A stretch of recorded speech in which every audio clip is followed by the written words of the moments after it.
துலாம் துலாம் ராசிக்காரர்களுக்கு அற்புதமான ஆண்டுன்னுவேன். வருஷத்தின் ஆரம்பமே அமர்க்கலமாக இருக்குது. ராசிநாதன் வலுவாக இருக்கிறார், ராசியை குருவாக இருக்கிறார், 6ஆம் இடத்துல ராகு இருக்கிறார், 5ஆம் இடத்துல சனி இருக்கிறார். எல்லா நிலைமையும் சூப்பராக இருக்குது. இவ்வளவு அமைப்பு இருந்தும் துளாராசிக்காரர் ஒருத்தர் கஷ்டப்படுறாருன்னா அவருக்கு பிறந்த ஜாதக தசாபக்தி அமைப்பு நல்லா இருக்காது. 6-8 தசாபக்தி அமைப்புகள் நடந்து கொண்டிருந்தால் மட்டுமே துளாராசிக்காரர்கள் கஷ்டப்படுவீங்க. கடந்த காலத்தில் 7.5 சனியில் 2009, 2010, 2011, 12 இந்த வருஷங்களில் பட்ட கஷ்டங்கள்லாம் இப்போ துளாராசிக்காரர்களுக்கு கிடையாது. 40-50 வயதில் இருக்கிறவங்க இப்போ நான் சொன்ன அந்த வருஷத்தை நினச்சாலே பா இவ்வளோ கஷ்டம்ப்பா அப்படின்னு நினைப்பீங்க இல்லையா? அந்த கஷ்டங்கள்லாம் இப்போ இல்லையா? 7ல் இருக்கக்கூடிய குரு மிகப்பெரிய நல்ல யோக பலன்களை வருட ஆரம்பத்திலேருந்தே செய்வார். 6ஆம் இடத்துல ராகு அப்படியே நிலைச்சிருக்கிறது மிகப்பெரிய அமைப்பு. கடன்கள் ஒழிய போகுது. இந்த வருஷத்துலேயே முழுக்க கடனை அடைக்கக்கூடிய தன்மை அல்லது உறுத்தி கொண்டிருக்கின்ற முழு வட்டி கிட்டின்னு சொல்லிட்டு கடன் எல்லாம் உங்கள் கண்ட்ரோலில் வரப்போகுது. இது வரைக்கும் கடன் நம்ம கண்ட்ரோலில் இல்லை, சம்பாதிக்கிறதெல்லாம் கடனுக்கே கட்டிக்கிட்டு இருக்கேன், இந்த மாதிரியான எண்ணங்கள் அல்லது 10 வருஷ கடன் 15 வருஷ கடனில் மாட்டிக்கிட்டு இருக்கிறேன்றவங்க எல்லாத்துக்குமே அந்த கடனில் பாதியோ முழுமையோ இந்த வருஷத்துக்குள்ளே மிகப்பெரிய அளவில் கடனை அடைக்கக்கூடிய அமைப்புகள் 6ஆம் இடத்து ராகு கண்டிப்பாக செய்வார்.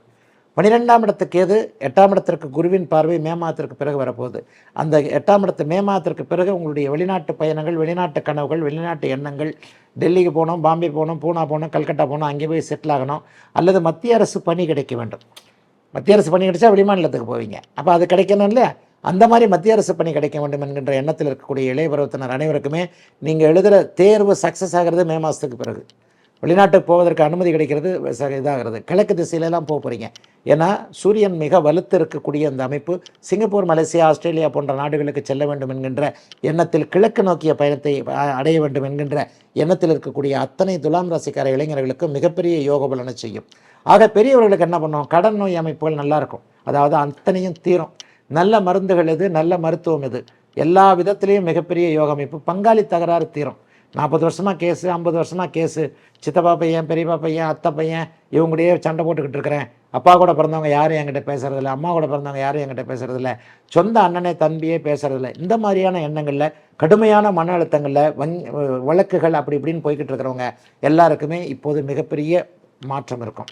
போன வருஷம் ஒரு தெரியாதனமாக ஒரு அறிமுகத்தினால தொழிலை ஆரம்பித்தேன் அல்லது ஒரு ஓடிபியை சொன்னேன், பணம் புறம் போயிடுச்சு. பணத்தை வாங்குவதற்கு திரும்ப அலைந்து கொண்டிருக்கின்ற சட்ட நடவடிக்கைகளில் ஈடுபட்டிருக்கின்ற துளாராசிக்காரங்க எல்லாருக்கும் பணம் இந்த வருஷம் திரும்ப கிடைக்கும். பணம் இந்த வருஷம் படிப்படியாக கொஞ்சம் கொஞ்சமாவது இந்த வருஷம் உங்களுக்கு திரும்ப கிடைக்கக்கூடிய, நீங்கள் உழைத்த பணம் உங்களுக்கே திரும்ப கிடைக்கக்கூடிய நல்லதொரு ஆண்டாகவே இந்த ஆண்டு துலாம் ராசிக்காரர்களுக்கு இருக்குது. பெண்களுக்கு எப்படிங்க இருக்கும்? நிம்மதியான ஆண்டு. பெண்களுக்கு தான் இன்னும் வீட்டிலேயும் வேலை செய்கிறேன், வெளியிலேயும் வேலை செய்கிறேன், சாயந்தரம் 5 மணி ஆகி வீட்டுக்கு வந்தால் நான் தான் சமைக்க வேண்டியிருக்கு.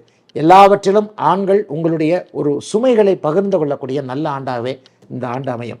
பெண்களின் பாடு உண்மையில் திண்டாட்டம் தான். எல்லா நிலைகள்லேயும் ஆண்கள் அந்த கௌரவத்தின் காரணமாக ஒதுங்கி நிற்பார்கள்.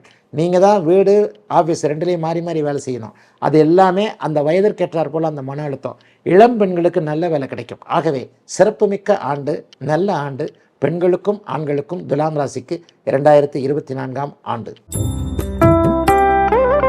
விருச்சிக ராசிக்காரர்களுக்கு முதல் 6 மாதங்கள் ஒரு மாதிரியான ஒரு கிணற்றில் போட்ட கல்லுன்னு தான் சொல்லுவேன். ஆனால் 5வது மாதத்திலேயே, மே மாதத்திலேயே குரு ராசியை பார்க்க போகிறார். ராசி பிறக்கும் போதே மிகப்பெரிய அளவில் நல்ல விதமாக ராசிநாதன் வலுவாக இருக்கின்ற அமைப்பில் இருக்குது. என்ன முதல் 2-3 மாதம் நம்ம கொஞ்சம் அதிகமாக கோவப்படுவீங்க. விருச்சிக ராசிக்காரனாலே ராசி பலன் ஞாபகம் வர்றது கோவம்தான். ஆனால் கடந்த காலங்களில் இருந்து வந்த எந்த சோதனையும் இப்போ இன்னுமே இருக்காது. கொஞ்சம் பிள்ளைங்கனால கொஞ்சம் செலவு வைக்கும். 5ஆம் இடத்துல ராகு இருக்கிறார். ஆனாலும் செலவு என்பது நம்ம கையில் இருந்துட்டால் பெருசாக தெரியாது இல்லையா? பிள்ளைங்களுக்கு செய்து கொடுக்கக்கூடிய தகுதியும் வசதியும் விருச்சிக ராசிக்காரங்களுக்கு வரக்கூடிய ஆண்டு 2024. 10 லட்ச ரூபா செய்து பிள்ளைங்க கல்யாணம் பண்ணி வைக்கணும். 10 லட்ச ரூபாயில் அவரை படிக்க வைக்கணும். 50 லட்ச ரூபா ஆகுது கல்யாணம் பண்ணுறதுக்கு, 30 லட்ச ரூபா ஆகுது படிக்க வைக்கிறதுக்கு. இந்த மாதிரி லட்சக்கணக்கில் போய்கிட்டு இருந்தால் நான் எங்கே பண்ணுவேன்? ஆனால் அந்த லட்சக்கணக்கை சம்பாதிக்கக்கூடிய ஒரு வாய்ப்பு வசதி வருமானம் வரும் பொழுது அது பெருசாக தெரியாது இல்லையா? அத்தகைய அத்தனை வாய்ப்பும் வசதியும் வருமானமும் வரக்கூடிய நல்ல ஆண்டாக 2024ஆம் ஆண்டு மிகப்பெரிய அளவில் நல்லா இருக்கும்.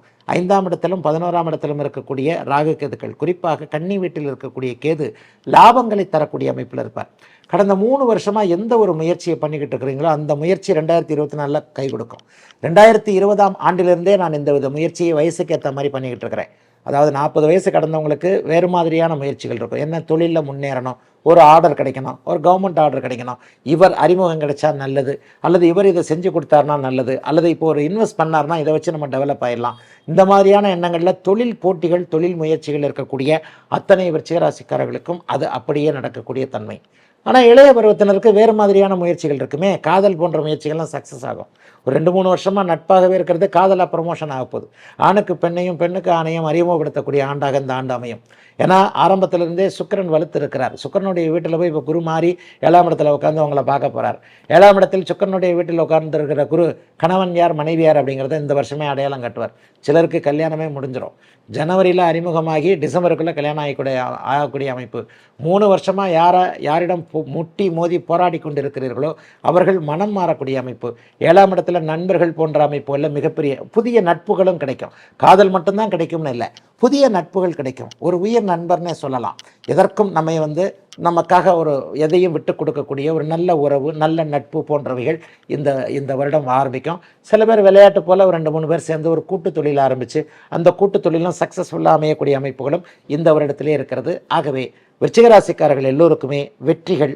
அப்பா அம்மா போன்ற வயதான ஒரு 50 வயசு 60 வயசில் இருக்கிறவங்களுக்கு பிள்ளைகளால் நன்மை, பிள்ளைகளுக்கு செய்யக்கூடிய தகுதி, எத்தனை லட்சமாக இருந்தாலும் சம்பாதிக்கக்கூடிய அமைப்பு. 5ஆம் இடத்துல குரு இருக்கிறதுனால, ராகு இருக்கிறதுனால சில பல செலவுகள் இருந்தாலும் கூட பிள்ளைகளை பார்த்து பெருமிதப்படக்கூடிய தன்மை.